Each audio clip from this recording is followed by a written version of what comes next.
네, 오밤중의 뉴스 함께하고 계신 지금 시각 11시 34분을 지나고 있습니다. 자, 벌써 1,500여 분 정도 들어오셨네요. 제가 오늘 조금 늦게 출발했더니 또 이렇게 많은 분들이 또 많이 모여주셨습니다. 자, 그러면 오늘 제가 준비한 첫 번째 주제부터 한번 시작을 해볼게요. 자, 지병선님 오셨고요. 플러스 뉴님도 오셨네요. 반갑습니다. 누가 제보했는지 다 알죠? 낙지와 검찰 아닙니까? 결국은 검찰이 낙지한테 제보한 거죠. 글쎄요, 검찰이 낙지한테 제보한 걸까요? 아니면 낙지가 검찰한테 제보한 걸까요? 그 얘기를 좀 해볼게요. 자, 헌정질서님 후원해 주셔서 감사합니다.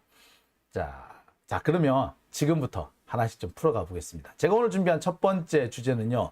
언론이 숨긴 윤석열 잼버리 개영식 추태입니다. 자, 지금 이제 잼버리가 이제 어제로 다 끝났죠. 이제 말도 많고 탈도 많았던 2주간의 잼버리 행사가 끝났습니다. 다행이에요. 그나마 이렇게 끝나게 된 게 더 큰 문제가 생기지 않고 끝났다는 게 정말 다행스럽습니다. 태풍, 어떻게 보자면 태풍 칸쿤이 이런 면에 있어서는 또 도움이 되지 않았냐 생각이 들어요. 태풍이 안 불었다면 아마 윤석열 정부는 끝까지 잼버리를 하겠다고 우겼을 것 같고요. 그랬다면 중간에 이 퇴영하는 그런 나라들이 자꾸 늘었을 것이고 결국엔 반의 반쪽도 안 되는 그런 행사로 전락하지 않았을까 하는 걱정도 됩니다. 그나마 서울로 급히 옮겨오고 다른 지자체로 다 옮겨가면서 이런저런 행사들이 열려줬기 때문에 그나마 마무리를 지었던 거지 자칫했다가는 마무리조차 못할 뻔했습니다. 윤석열은 이 와중에서 전 정부 탓을 해요. 지는 그러면은 1년 6개월 동안 뭐 하다가 지는 뭐 했느냐고요. 솔직히 잼버리 뭐 큰 준비가 필요합니까?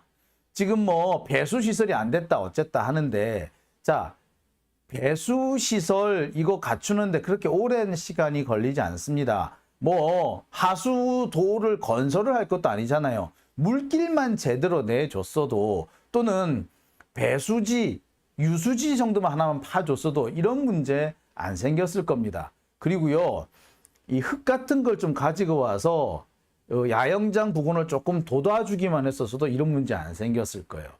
폭염? 폭염 이거는 자연재해에 해당하죠. 하지만 이 그늘막 같은 경우는요, 얼마든지 만들 수 있었습니다. 그런 걸 생각하면 정말 조금만 조심을 했었으면 조금만 정신 일찍 차렸더라도 이런 문제 안 생겼을 겁니다. 자, 그런데 윤석열 정권은 지금 이 순간에도 뻔뻔스럽게 그지없어요. 사실 지금 여가부 장관, 김현숙 장관인지 한 사람, 그 사람 참 뻔뻔스럽다고 제가 생각을 많이 했거든요. 계속해서 남 탓이잖아요. 그게 아니면은 뭐가 잘못됐어요? 이런 식이잖아요. 한국의 위기 대처 능력을 잘 보여줬다. 뭔 위기 대처 능력을 보여줬는데? 그리고 위기 대처 능력을 보여줬다 치고 니는 뭐 했는데? 정말 뻔뻔스럽지 않습니까? 이 지금 여가부 장관 김현숙 장관인가요? 이름이 김현숙인가 뭔가? 하여튼 이 사람의 태도를 보면은 정말 이런 사람 있죠. 왜 유한 마담이라는 얘기 들어보셨나요? 유한 부인? 예. 부잣집에 아주 부유하게만 그래서 대우만 받고 떠받들기만 남이 떠받들어 주는 그 대우만 받았던 그런 아줌마가 아무것도 할 줄 모르면서 얼굴 마담으로 앉아 있는 거예요. 그러니까 얼굴 마담이 할 수 있는 게 뭐밖에 없겠습니까? 예, 입밖에 없겠죠. 새치 혓바닥밖에 없는 거예요. 새치 혓바닥으로 잘못됐다 소리는 하기 싫으니까 뭐 어떡합니까? 뻔뻔스럽게 그런 뭐가 잘못됐느냐는 둥, 잘 되고 있는 거 아니냐는 둥 이런 유체 이탈식 화법을 진행한 겁니다. 정말 최악의 인물이었죠.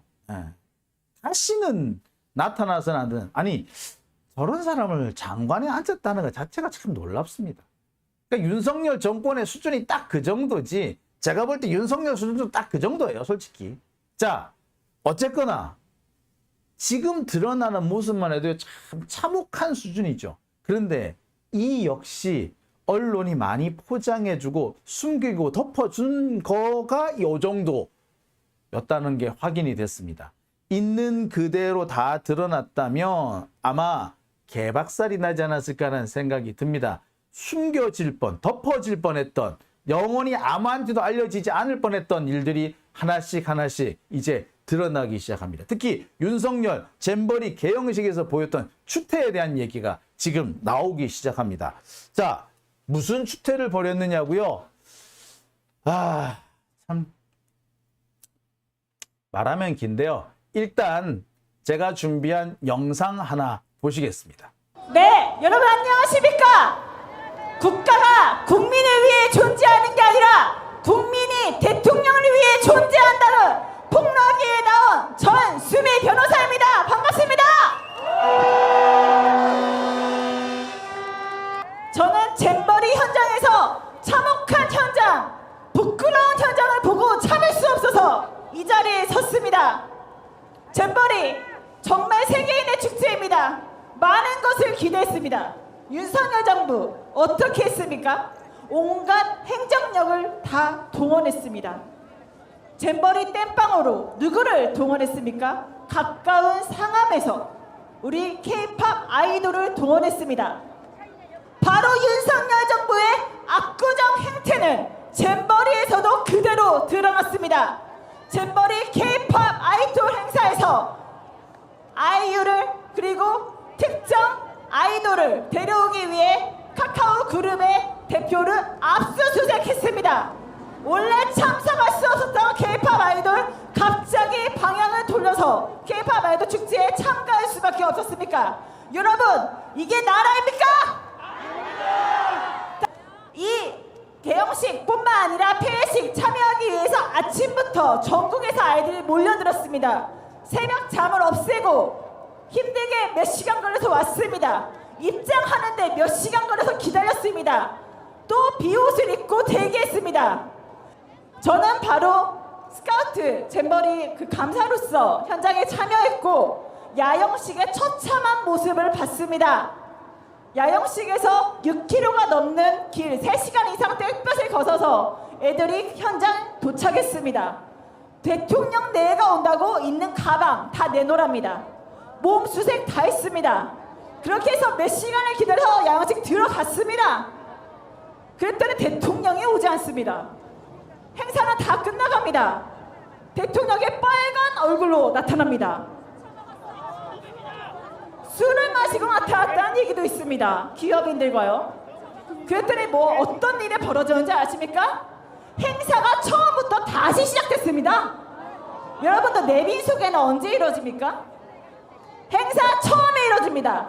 윤석열 대통령이 다 끝난 시간에 오자마자 행사가 처음부터 다시 시작되고 그 땡볕에 몇 시간 걷고 그 땡볕에 몇 시간 대기하고 몸 수색당까지 당했던 애들 열사병에 쓰러져 가는데도 소방 당국이 멈추라고 하는데도 대통령 내가 왔으니까 행사 처음부터 다시 시작하고 대통령 소개합니다.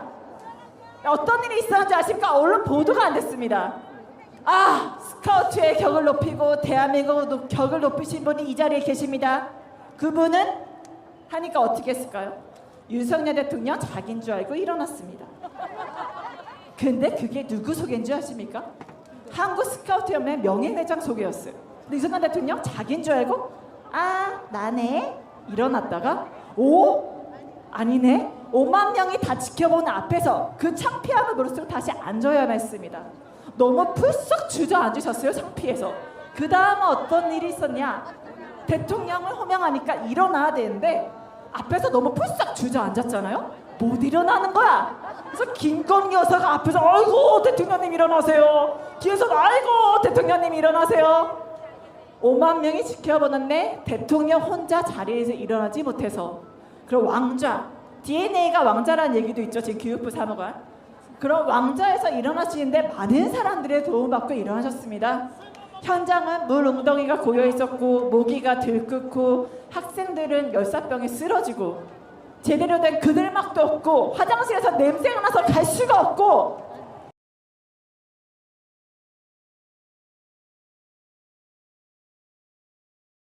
그리고 네, 자 이런 내용이 있었습니다.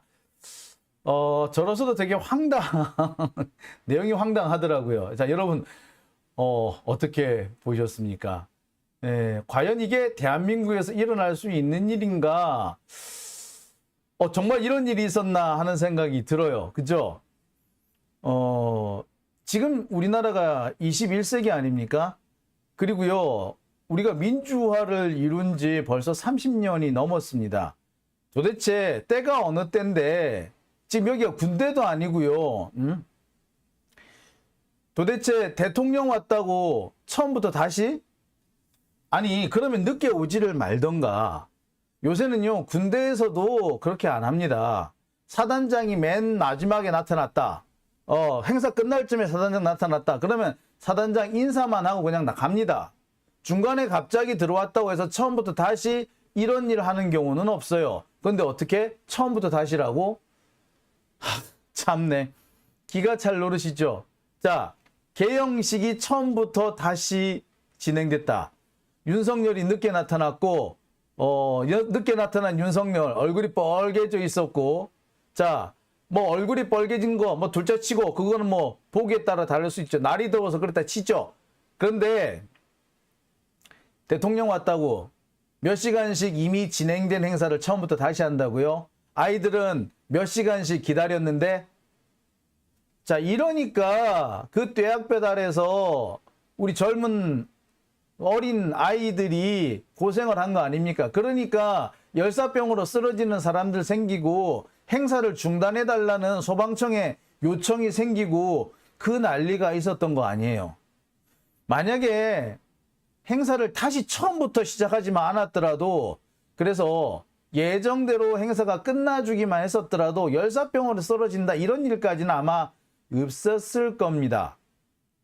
자, 그러니까 이건 정말 심각한 문제인데 우리 언론이 이 모든 내용을 숨겼다라고밖에 볼 수 없는 거죠. 자, 만약에 술을 먹고 늦게 왔다면 정말 문제입니다. 그런데 술을 안 먹었다 치죠. 또 술 먹었다 그러면 그거 가지고 또 고소하고 생쇼를 할 거예요. 자, 어쨌거나 그 난리를 치고 왔는데, 왔으면 그냥 조용히 앉아가지고 마지막 행사 끝날 때까지만 앉아있지. 그거를 굳이 처음부터 행사를 다시 시작을 해요? 이게 지금 어느 독재국가야? 이러니까 전 세계 모든 외국 사람들이, 외국에서 온 청소년들이 뭐라고 받겠어요? 얼마나 웃겼겠어. 야, 대통령 왔다고 처음부터 다시 한다. 야, 한국은 되게 웃기는 나라다. 야, 이러지 않았겠어요? 만약에 우리나라 청소년이 외국에 갔는데 그 나라에서 그런 식으로 했다고 생각해봐. 그 나라는 뭐라 그랬겠어요? 우리나라 청소년들은 그 나라를 보고 뭐라 그랬겠어요? 이 독재국가는 확실히 다르구나. 라고 하지 않았겠습니까?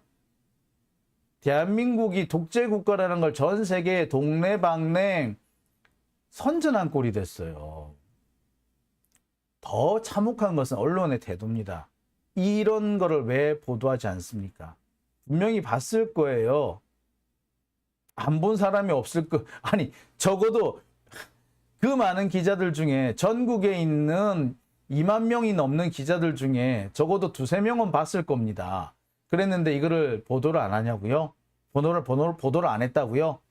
이게 나라입니까? 이러고도 언론입니까? 야, 참, 나라가 이렇게 순식간에 뒤로 퇴보합니다. 야, 참 어처구니가 없죠. 자, 이쯤 되면은 사실 윤석열은 할 말이 없어야 돼요. 이렇게 생쇼를 했으면, 아니, 정해진 행사가 있으면 행사 시간에 대통령이 맞춰서 가야 될 거 아니야. 대통령이 한 10분 늦는 것도요, 사실은 되게 이게 민폐죠. 다른 사람들이 기다리잖아요. 근데 윤석열은 툭하면 행사에 늦지 않습니까? 여러분 기억하시죠? 그 4.3 때 그 늦게 와가지고 다른 사람 묵념하고 있을 때 떡 나타난 거 여러분 기억하시죠? 그런 짓을 또 하고 있는 거예요. 대통령이 늦게 나타나는 거 아니에요. 적어도 늦게 나타났으면 적어도 묵념 시간은 피해서 들어가야지. 예? 마찬가지 늦게 나타났으면 행사에 지장은 주지 말아야지. 뭐 처음부터 다시야. 야, 참 참혹합니다. 정말 참혹합니다. 상황이 이렇게 됐으면 윤석열 그냥 가만히 있어야 될 거 아니에요. 그죠? 부끄러운 줄 알아야 될 거 아니에요. 그죠? 근데 윤석열은 전혀 부끄러움이 없습니다. 지금 이 순간에도 남 탓하기에 바쁩니다. 문재인 대통령이 이 잼버리 때문에 이 고생하신 분들한테 제가 참 잼버리를 유치한 대통령으로서 사과드립니다. 참 국격이 이게 순식간에 무너져 내렸습니다. 라고 이렇게 애둘러서 한번 깠죠. 근데 거기에 발끈해가지고 생 난리를 치고 있지 않습니까? 그리고 보세요, 무난한 마무리? 아이고, 참, 이게 무난합니까? 자, 그리고 이제 전 정권 탓을 하다 못해서 이제 전라북도에 이 모든 책임을 뒤집어 씌우려고 하고 있죠. 그러니까 당장 누구? 이정현. 전 그 박근혜 때 이 사람이 홍보수석 이런 것도 했죠, 이 사람이. 자, 그래가지고 감옥에 담아서 가고 그랬는데, 이정현 씨가 바로 이렇게 얘기합니다. 바로 때려버립니다. 잼버리 파행이 전북 탓이다. 만약에 그걸 당론으로 정한다면 나는 탈당하겠다라고 경고까지 합니다. 이준석도 비판했어요. 이게 어떻게 전라북도 탓이냐고. 아니, 1,000억 원의 예산 중에 700억 원 이상을 중앙정부에서 집행을 했어요. 그럼 중앙정부가 잘못한 거잖아요. 그죠? 근데 도대체 왜 이거를 남 탓하기 바쁩니까? 지금 시작한 지 이제 1년 5개월, 1년 6개월이 다 돼가는 정부가 겨우 한다는 짓이 남 탓밖에 못한다면 윤석열 할 줄 아는 게 남 탓밖에 없는 것 같아요. 나는 근데 사실 그럴 줄 알았습니다. 솔직히 말하자면. 왜? 윤석열이라는 사람이 사실 이렇게 뭔가를 이렇게 체계적으로 본인이 일을 착착착 정리를 하고 일을 꾸며가고 이렇게 빌드업을 하는 사람은 아니었어요, 원래부터. 모든 일은 자기 하위 직원들한테 다 떠맡겨요. 그리고 자기는 들고 가서 생색만 내는 역할을 하는 거예요. 한마디로 연극을 하는 거죠. 대본을 보고 우리 옛날에 그 황정민 씨가 했던 말처럼 밥상이 차려져 있으면 맛있게 먹기만 하면 된다고. 맛있게 먹기만 하는 사람이었던 거예요, 이 사람은. 근데 요즘은 맛있게 먹지도 못하는 거지. 자, 그러니까 이 윤석열이라는 사람은 자기가 밥을 맛있게 먹지 못한 이유는 밥상을 잘못 차렸기 때문인 거고, 누가 밥상을 차렸어! 라고 화를 내는 겁니다. 윤석열 입장에서는 남 탓하는 게 아니라 이 사람은 원래 그랬던 사람이에요. 그렇게 살아온 사람이에요. 자기가 밥상을 차릴 줄은 모르고 남이 차려놓은 밥상에서 밥 먹는 것만 할 줄 알았던 사람인 거예요. 따라서 밥을 제대로 못 먹게, 반찬이 없고 국이 없다. 그러면 밥이 왜 이 모양이야! 하고 승질을 부리고 숟가락 내던질 줄 아는 그런 사람인 겁니다. 지금 윤석열은 딱 그 상황인 거죠. 왜 밥이 이 모양이야! 밥상이 이 모양이야! 하고 숟가락을 집어 던진 거예요. 본인이 밥상을 차려야 한다는 생각은 안 하는 거죠. 누가 이런 놈 뽑았어 도대체?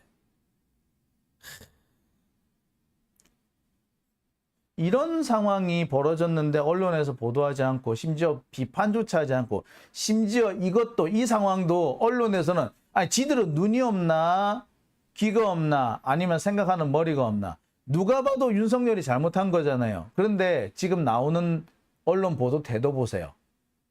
기계적 중립이잖아. 야, 민주당 욕할 때는 기계적 중립이라는 게 없대. 근데 윤석열이 잘못하니까 기계적 중립이네. 문재인 깔 때는 기계적 중립 안 하대. 그런데 윤석열이 까일 때가 되니까 기계적 중립. 이래서 기울어진 운동장이라는 거죠.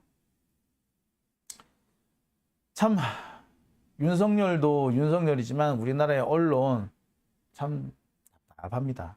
특히 제가 화가 나는 대목은요, 바로 이 대목입니다. 예. 아이돌을 섭외하기 위해서 압수수색을 하는 이런 상황. 이게 과연 정상입니까? 잼버리를 망쳤으면 지들이 잘못한 거잖아. 수습도 자신들의 능력으로 해야 되는 거잖아요.